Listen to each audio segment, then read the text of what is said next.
বিসমিল্লাহির রহমানির রহিম। আল্লাহুম্মা সাল্লি আলা মুহাম্মাদ ওয়া আলা আলি মুহাম্মাদ কামা সাল্লাইতা আলা ইব্রাহিম ওয়া আলা আলি ইব্রাহিম ইন্নাকা হামিদুম মাজিদ। আল্লাহুম্মা বারিক আলা মুহাম্মাদ ওয়া আলা আলি মুহাম্মাদ কামা বারাকতা আলা আলি ইব্রাহিম ইন্নাকা হামিদুম মাজিদ। আজকে আমরা হাদিস শরীফের ইকরামে মুসলিম থেকে একটি হাদিস পড়ব। এখানে ইকরামে মুসলিম হচ্ছে মুসলমানদের পারস্পরিক মতবিরোধ দূর করা এবং মুসলমানের যে হক, এক মুসলমান আর এক মুসলমানের যে হক, সেই হকগুলো যেন আমরা আদায় করতে পারি। আল্লাহ তাআলা আমাদের সেই তৌফিক দান করুক, আমিন। সেই সাথে আমরা নিজেরা খেয়াল করি যে এক মুসলমান ভাই আর এক মুসলমানের ভাইয়ের এত আপন যে তারা একজন অপরজনের সকল ব্যথাকে নিজের ব্যথা মনে করে। উদাহরণস্বরূপ দেওয়া হয়েছে যে একটি শরীরের ন্যায়,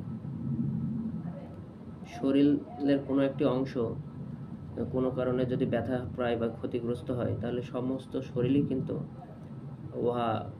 উহার ব্যথা অনুভব করে।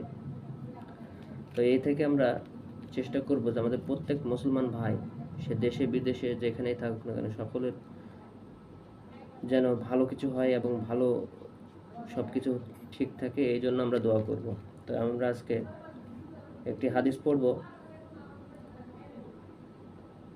তো শুরু করছি কোরআনের আয়াত, যার অর্থ আল্লাহ তাআলার ইরশাদ, এবং তোমরা সকলে মিলিয়া আল্লাহ তাআলার রশি ও দ্বীনকে মজবুতভাবে ধরিয়া রাখো ও পরস্পর মতবিরোধ করিও না। মানে কেউ কারোর সাথে মতবিরোধ করিও না, তোমরা পরস্পর মিলিয়ে থাকো।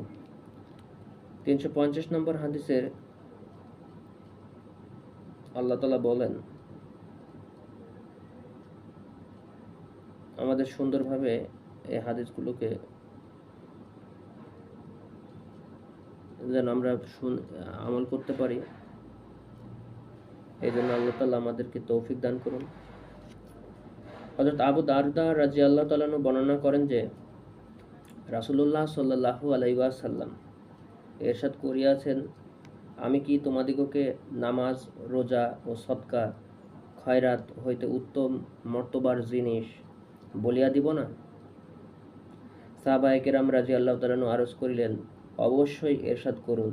তিনি ইরশাদ করিলেন, পরস্পর একতা সর্বাপেক্ষা শ্রেষ্ঠ, কেননা পরস্পর মতানৈক্য দিনকে মুণ্ডাইয়া দেয়, মানে ধ্বংস করিয়া দেয়।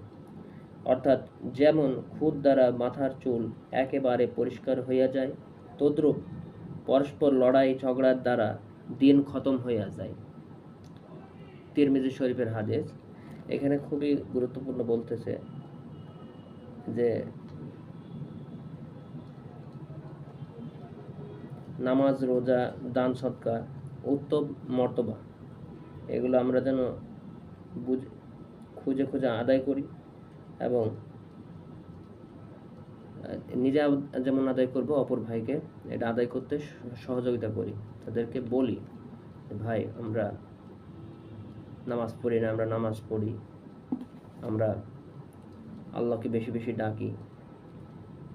যেহেতু দুনিয়াতে আল্লাহ পাক সাময়িক সময়ের জন্য আমাদেরকে পাঠিয়েছেন, এই সময়টা যেন আমরা আল্লাহ পাককে সন্তুষ্টি করে দুনিয়া থেকে বিদায় হতে পারি এবং জান্নাতের অফুরন্ত সুখ, জান্নাতুল ফিরদাউস সহ আরও নাজ নিয়ামত ভরা সেই জান্নাত আমরা যেন পাইতে পারি।